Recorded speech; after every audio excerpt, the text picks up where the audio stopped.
Hello everyone. आज हम लोग इस वीडियो में जानेंगे जेंडर इनइक्वालिटी के बारे में। जेंडर इनइक्वालिटी जिसका मतलब होता है लैंगिक असमानता। तो जैसा कि हम लोग जेंडर के बारे में जानते हैं कि जेंडर दो प्रकार के होते हैं, एक स्त्रीलिंग दूसरे पुल्लिंग। और इनइक्वालिटी के बारे में लिखा हुआ है असमानता। ठीक, तो स्त्री या पुरुष के बीच में जो भेदभाव कहा जा रहा है उसे ही लैंगिक असमानता कहा जा रहा है। ठीक है, जैसा कि हम लोग इस स्त्री हो या पुरुष प्राचीन समय से ही देख रहे हैं क्या स्त्रियों के साथ भेदभाव किया जा रहा है। स्त्रियों के साथ प्राचीन समय से ही भेदभाव किया जा रहा है। उन्हें स्कूल भी नहीं भेजा जाता था, उन्हें घर की चौखट तक ही सीमित रखा जाता था। स्त्रियों को सिर्फ और सिर्फ खाना बनाने के लिए घर की सफाई तक ही क्या किया जाता था, सीमित रखा जाता था। उन्हें न ज़्यादा पढ़ने की अनुमति थी, न ज़्यादा घर से बाहर जाने देने की अनुमति थी। यानी कि स्त्रियों के साथ शुरू से ही भेदभाव चला आ रहा है। तो जेंडर इनइक्वालिटी के कंसेप्ट में इसमें ज़्यादातर मेनली जो फोकस होगा वो क्या होगा, स्त्रियों से भेदभाव। यानी हमारा समाज, हमारा देश जो है शुरू से ही स्त्रियों के साथ भेदभाव करता चला आ रहा है। तो किस किस आधार पर जो है भेदभाव होता था। सामाजिक क्षेत्र, पहला है सामाजिक क्षेत्र। अब हमारे समाज में जो लोग रहते हैं वे कहते हैं कि स्त्रियों का काम है सिर्फ और सिर्फ घर में खाना बनाना, घर की सफाई करना, बच्चे को खिलाना। ये सब सारा का सारा चीज़ क्या है, स्त्रियों का काम है। तो हम जिस समाज में रहते हैं वे समाज हमें इसी तरह की बात कहती है कि स्त्रियों का ये काम है और ये काम है, उन्हें घर के बाहर नहीं जाने देना चाहिए। आर्थिक क्षेत्र, आर्थिक क्षेत्र कहने का अर्थ क्या हुआ कि अगर स्त्रियां कहीं काम भी करती हैं, किसी जगह पे जॉब करती है, तो उनको पुरुषों की तुलना में बहुत ही कम पैसा दिया जाता है। यानी महीना जो होता है, मंथली जो पेमेंट मिलती है, उनको पुरुषों की तुलना में महिलाओं को कम दिया जाता है, उनको कमजोर वर्ग माना जाता है। तीसरा, मनोरंजन के क्षेत्र में।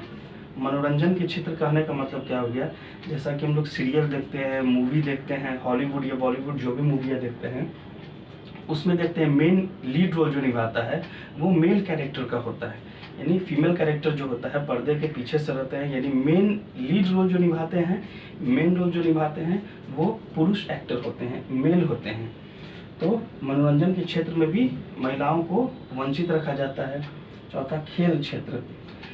जैसा कि हम लोग देख रहे हैं खेल क्षेत्र में भी क्या होता है, महिलाओं को शुरू से ही खेलने की अनुमति नहीं थी, उनको सिर्फ और सिर्फ घर के काम करने की अनुमति थी। लेकिन वर्तमान समय में महिलाएं भी पुरुषों की तुलना में एक साथ बराबर खेलती हैं। लेकिन अभी भी फिलहाल खेल के क्षेत्र में महिलाओं को भी पुरुषों की तुलना में कम पैसा मिलता आ रहा है, उनको पुरुषों की तुलना में सेम पैसा नहीं मिलता है। पांचवा, विज्ञान क्षेत्र। जैसा कि हम लोग जानते हैं साइंस के क्षेत्र में हमेशा जो होते हैं पुरुष ही आगे होते हैं। एग्जाम्पल के तौर पर हम लोग देखते हैं मिसाइल मैन ऑफ इंडिया किसे कहा जाता है, डॉक्टर APJ अब्दुल कलाम को। कभी हमने सुना है कि मिसाइल वीमेन ऑफ इंडिया? नहीं। तो इस प्रकार भी हम लोग क्या कर सकते हैं कि ये भी एक भेदभाव है, लैंगिक असमानता को दर्शा रहा है। अब हम लोग यह भी कर सकते हैं कि प्रधानमंत्री जो है हमारे देश में, एक बार इंदिरा गांधी बनी थी, उनके बाद हमेशा जो है PM जो बना है ज़्यादातर वो मेल ही बने हैं, फीमेल ज़्यादा नहीं बने हैं। तो उसमें भी क्या होता है, लैंगिक असमानता। वे हुआ क्या, राजनीतिक क्षेत्र। यानी राजनीति के क्षेत्र में जैसा कि मैंने एग्जाम्पल उदाहरण के तौर पर आपको बताया कि शुरू से ही देख रहे हैं क्या कि वीमेन जो होती है वो राजनीतिक क्षेत्र में भी मतलब कि कम हिस्सेदारी उनका होता है।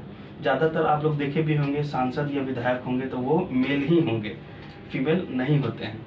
और शुरू से हमने देखा है प्रधानमंत्री भी हुए थे एक बार इंदिरा गांधी, उसके बाद हम लोग आज तक प्रधानमंत्री का रूप वीमेन में नहीं देखे, हमेशा मेल ही रहता है। ठीक है, तो आज इस वीडियो में हम लोग ने क्या देखा, जेंडर इनइक्वालिटी के बारे में। वीडियो अच्छा लगा तो प्लीज़ चैनल को लाइक एंड सब्सक्राइब जरूर कीजिएगा। Thank you.